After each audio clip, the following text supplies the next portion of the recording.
What's the difference between a virtual assistant and a social media manager, and which one should you be? Keep on watching to find out.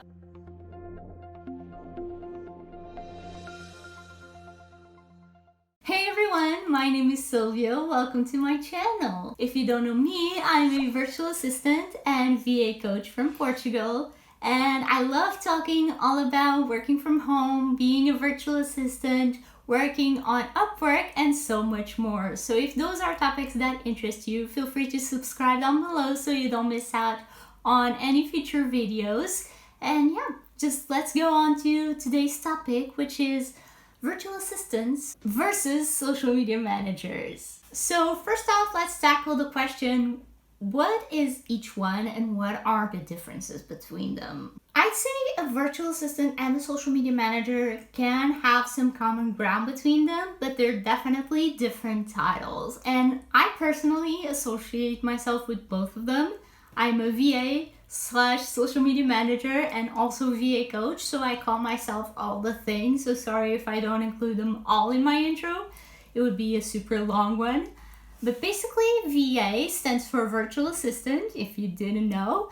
And it's a person that, if you're familiar with the concept of a personal assistant, it's basically the same thing, but in a virtual setting. So you don't actually meet in person with your client, and you do virtual errands for them. So it's more general / admin tasks, and you get to do a more broad range of tasks for your client, although some VAs do specialize in one or two tasks.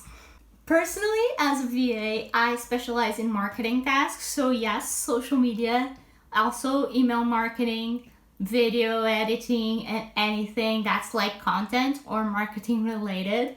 Those are my specialties within the virtual assistant world, but I do offer more general / admin tasks as an add-on to those marketing content related tasks. So let's say a client reaches out to me and they just want me to handle their emails and handle their customer service, or respond to people on their email and those more general tasks. I won't take them on as a client unless they're super perfect and my ideal client. But I would take them on and do those tasks if it was on top of some social media management or video editing or any of my main tasks, if that makes sense. Now, an SMM, a social media manager, it's a more specialized skill. So I'd say virtual assistants are more entry level, and I'll discuss that in just a minute. But social media manager, it takes more skill, and it's a more specialized skill that you kind of have to learn more about, whether it is through experience and trying it out on your own account or on your client's account, or you take on a lot of courses and learn everything that there is to learn about social media. Keep in mind, social media changes all the time, so it's an area that you have to keep learning about every time. So unless you like learning and you really like keeping up to date with new stuff, social media, that might be something to consider, because social media, like I said, is ever changing. But I personally love listening to podcasts, YouTube videos, courses, and everything around social media. So to me, it's a good choice, but it might not be the case for you. It's a case-by-case basis. Now, like I mentioned, social media management can be a virtual assistant service that you offer as a VA. So you can be a VA and your main service can be social media management, and you may not call yourself a full-on social media manager yet if you haven't just become an expert in that skill, or whatever it is that's blocking you from calling yourself a social media manager. I've been there before. A year ago, probably, I wasn't calling myself a social media manager, period, social media manager, period, just that. But I was already working as a virtual assistant and offering social media management services. So it was kind of the opposite.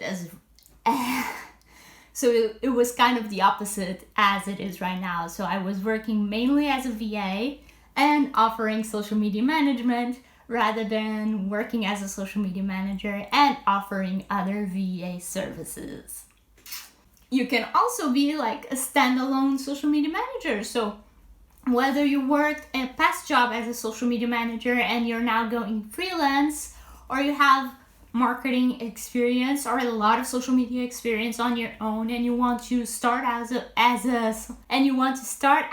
a social media manager, that can be the case for you too. You don't have to be a virtual assistant to become a social media manager. And one other difference between the two is that I find with social media management or other types of specialized skills like SEO writing or copywriting in general, or design or some sort of video editing, you can charge higher rates for those more specialized skills. So at the moment, I'm going to be fully transparent with you guys. My rates for more general admin tasks and so VA tasks are $40 an hour. That may change like next week, it may change in a month. But I'm charging $40 an hour ballpark rate because I like to charge on a fixed price basis, but $40 an hour for VA services and $50 an hour, which I should change for higher, for social media management services. So that gives you an idea, a really bad idea because I really need to upgrade those prices, but hopefully it gives you an idea of, the rates you could charge. Yeah, I'm really not a good example. So, which one should you choose? VA or social media manager? I'd say that if you're starting with no experience whatsoever, what's called usually no experience, because I'm sure, like I mentioned in previous videos, that you have past experiences that you can apply to your new freelance career. If you're starting with no experience, I'd recommend you start as a VA because, again, it's a more broad and general concept or title. So you can perform different tasks for your first few clients and really understand what you like doing best and try out different things and really niche down after that. So what I would recommend is niche down on your ideal client first. So choose exactly who it is that you want to work for. Let's say you want to work with executives or Etsy sellers or coaches. Choose to work with those people first and really try out different tasks for those people, whether it is you decide to work with 2 different coaches and doing different tasks for both of them, or you decide to work with Etsy sellers and you do a range of different tasks for each of them.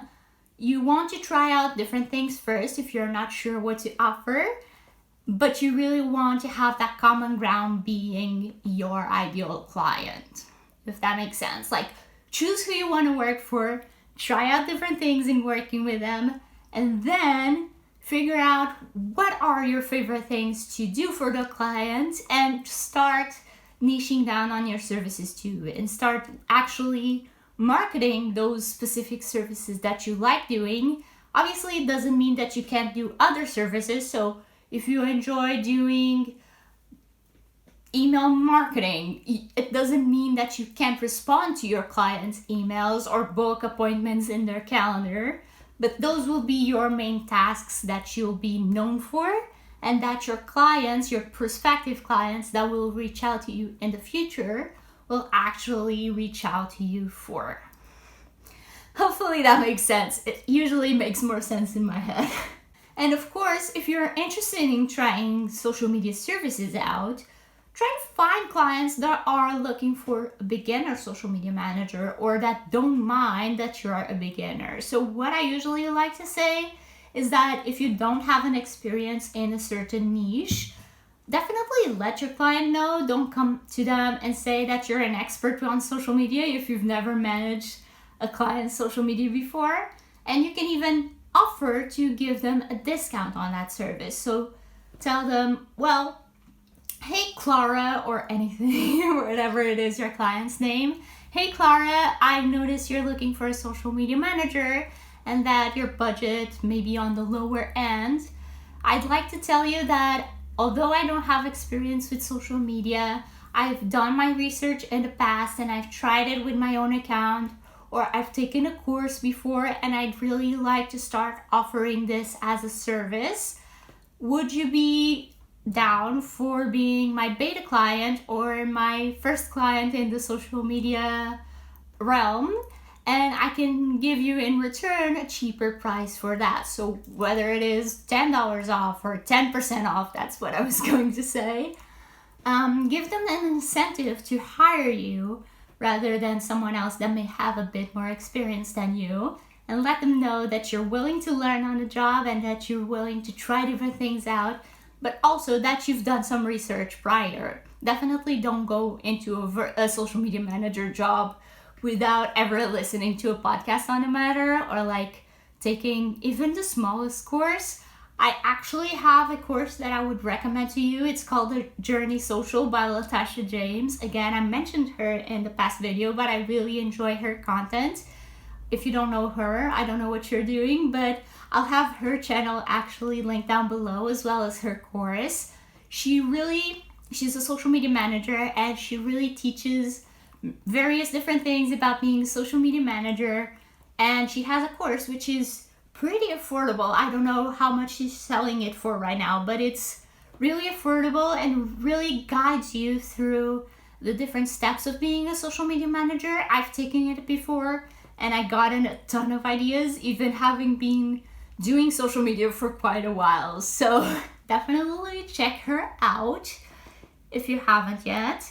So yeah, if you end up trying social media as a service for a beta client or whatever you end up doing, definitely don't be afraid to add it to your services list. And then I would say like continue on learning, taking more courses maybe. And after you're confident, because it's really a confidence issue, I'd say, after you're comfortable and confident that you can really call yourself a social media manager, start adding that as your title. You can say like me that you're a VA/social media manager, or you can drop the VA altogether and say that you're a social media manager and only offer that service if you're really that passionate about it. Overall, I'd say if you don't have experience, start out as a VA, niche down on your client, and then find out what services you like to do best for that client. Start marketing those services. Try out social media if that's something that interests you, and then keep on learning, keep on updating your skills, and eventually, if that's something that interests you, evolve to being a full-on social media manager. So yeah, I hope that video was helpful for you in any way. If you have any questions or requests for future videos, feel free to leave them down below in the comments or DM me on Instagram. The link is always in my description, and I love hearing from you guys all the time. If you like this video, don't forget to leave me a like and subscribe so you don't miss out on my next video.